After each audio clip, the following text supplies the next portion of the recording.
Je voulais pas la faire cette chronique, je savais que j'allais m'énerver. Je voulais pas la faire cette chronique sur chapeau melon et bottes de cuir. Bon alors c'est quoi le prochain film? C'est quoi? C'est Las Vegas Parano. Ah bah super, bah ça promet, encore une bouse que je peux pas renifler. Bon, et bien dans ce cas, moi je vous dis bye bye et à la prochaine pour la critique donc de Las Vegas Parano. Je pense qu'on va bien rigoler aussi là.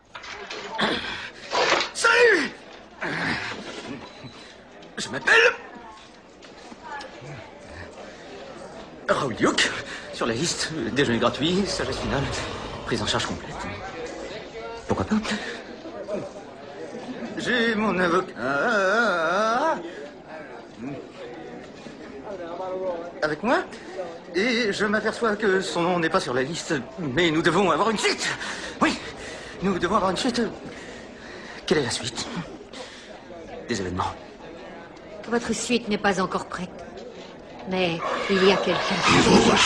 Ah! Non, pourtant on n'a rien fait encore. Et je m'occupe de tout. Cet homme souffre de troubles cardiaques, mais j'ai beaucoup de médicaments. Je m'appelle Dr. Gonzo. Très bien, nous serons au bar. Voilà. She's a lady. Whoa, whoa, whoa, she's a lady. Talking about that little lady. And the lady is mine. But she's never in the way. Always something nice to say. What a blessing.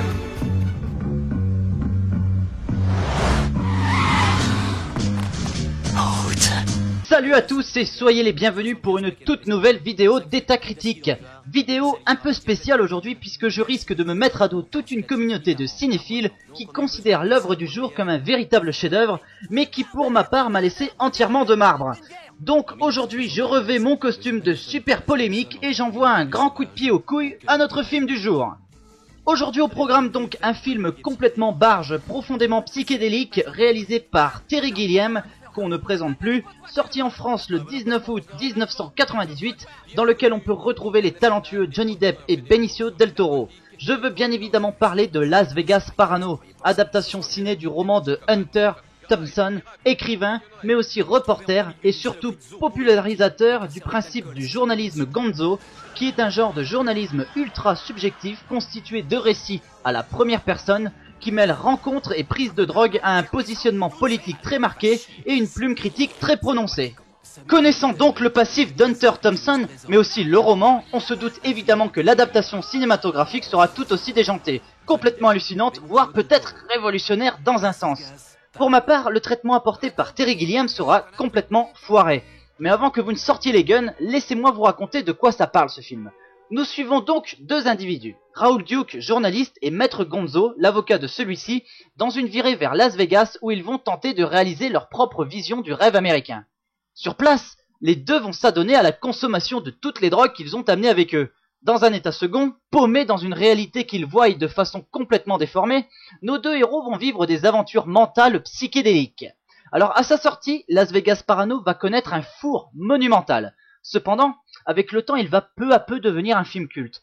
Justement ou injustement, je n'en sais rien.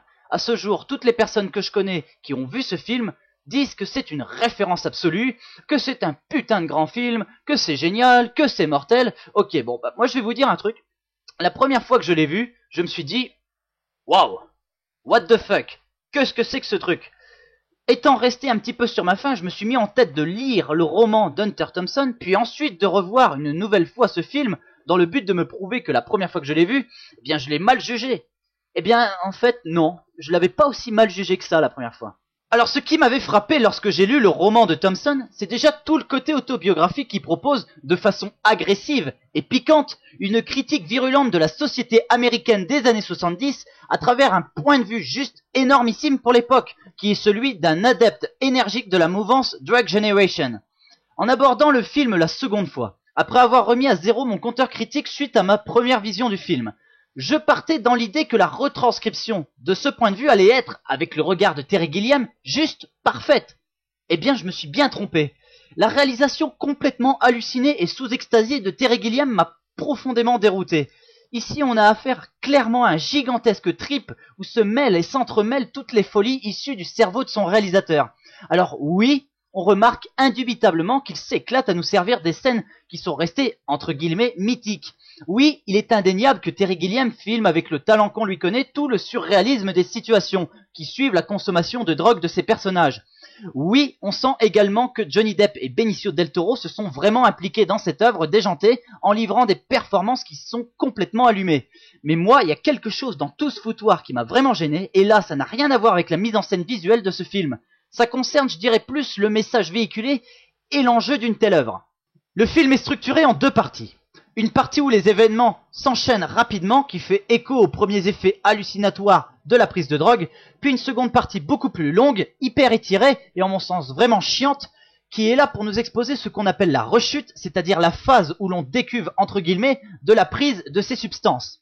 Outre cette relative complaisance que ce long métrage entretient avec l'usage des drogues pendant toute la première partie du film, car il est clair que la seconde partie du film tend à vouloir nous montrer de façon sous-entendue que consommer de la drogue c'est pas bien, c'est surtout le manque d'un vrai point de conclusion profondément incisif qui m'a gêné. Ici, il semble qu'il n'y ait que ce message assez simpliste qui consiste à dire que consommer de la drogue, ça peut nous faire plonger dans un délire profond et en fait entraîner des graves conséquences. C'est cette principale raison qui me fait considérer ce film comme raté. Quand même, 2 heures pour parler d'un trip long et fastidieux pour arriver à un final avec un discours sous-jacent qui nous dit en fait, les mecs, la drogue, en fait c'est pas terrible. Je trouve ça un tout petit peu juste quand même. Donc oui, je fais sans doute preuve de mauvaise foi aux yeux des fans de la première heure de ce film, mais personnellement j'ai trouvé que le côté incisif du roman de Hunter Thompson est complètement occulté ici pour laisser la place à un énorme trip de 2 heures avec un enjeu final bien trop superficiel à mes yeux. C'est la raison pour laquelle aujourd'hui je donne un grand coup de tatane dans les couilles de ce long métrage qui d'après moi est largement surestimé. Attention, par contre j'ai dit dans ma dernière vidéo que Las Vegas Parano était une bouse. Je pense qu'au vu du roman de Thompson, c'est clairement une bouse. Maintenant, c'est vrai que comparativement à ce qui se fait d'autre dans le cinéma en matière de films qui évoquent le sujet assez difficile de la drogue, Las Vegas Parano n'a pas forcément à rougir et se situe par exemple au-dessus d'un Basketball Diaries. Néanmoins, il n'arrive pas à la cheville des corrosifs Trainspotting et Requiem for a Dream. En conclusion, donc, un film que je ne vous déconseille pas forcément de voir. Je pense qu'il faut tout de même le voir une fois pour se faire un bon avis bien construit.